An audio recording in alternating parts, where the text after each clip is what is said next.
In this video, I'm going to go over some of your homework problems from 3.5, solving quadratics with square roots. So starting off with this problem, we want to get x squared by itself, and this is just algebra 1, up until we have nothing but x squared on one side. So this x squared is multiplied by -2, and I'm going to perform the opposite operation to get rid of it, by dividing by -2. But I have to do that on both sides. And this is going to give me x squared equals 25. Now that I have x squared by itself, I'm going to take the square root of both sides. Now that we're in algebra 2, the square root of 25 is plus or minus 5, and that's it. This is problem E on the first page of your homework, and because this doesn't have x squared by itself, but instead has something squared in the parentheses, it is really throwing you guys off. Don't be intimidated by it. For the time being, we're just going to treat x minus 10 in parentheses as it's its own little variable. It's in jail, we can't touch it until we get rid of those parentheses. So we want to get that x minus 10 squared by itself. We can do that by subtracting 30 from both sides, and that gives us 36. Please remember that we cannot touch this x minus 10 until we get rid of that squared. You cannot distribute that squared to the x and to the 10. What we're going to do is just get rid of that squared by taking the square root of both sides. And now I have x minus 10 on one side and plus or minus 6 on the other. I now have two different problems. X minus 10 equals positive 6, and x minus 10 equals negative 6. And when I solve this, I end up with x equals 16 and x equals 4.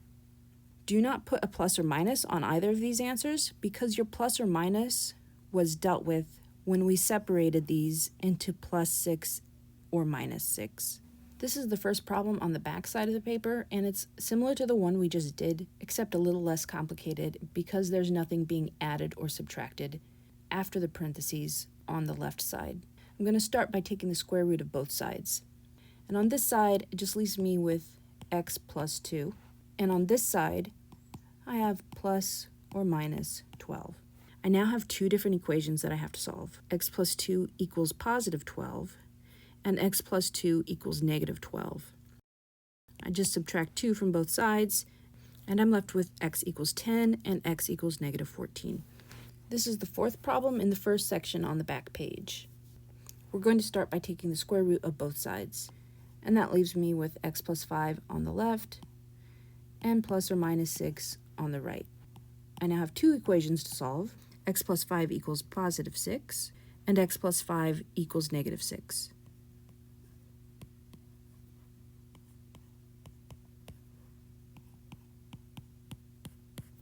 And I'm left with x equals 1 and x equals negative 11. The last section of the homework is about simplifying exponents. So let's go over our three goals for these. When we're done, we want no negative exponents. Each variable should only appear one time, and all numeric fractions are going to be reduced. This is the second problem on that section of the homework. If we go through our list of the three goals that we have for simplifying exponents, we have two problems. Number one, we have a numeric fraction that's not reduced, and number two, x appears twice. So let's simplify this. I'm going to start by simplifying 2 over 4, which can be reduced to 1/2. And my preferred way of dealing with these is to expand, because I really think that's the safest way to do it without making little mistakes.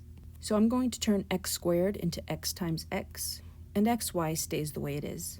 Now I can cancel these x's, and I'm left with 1x over 2y. I can leave this 1 here, but it's more concise, and it means the same thing if I just leave the 1 off. So my final answer is going to be x over 2y.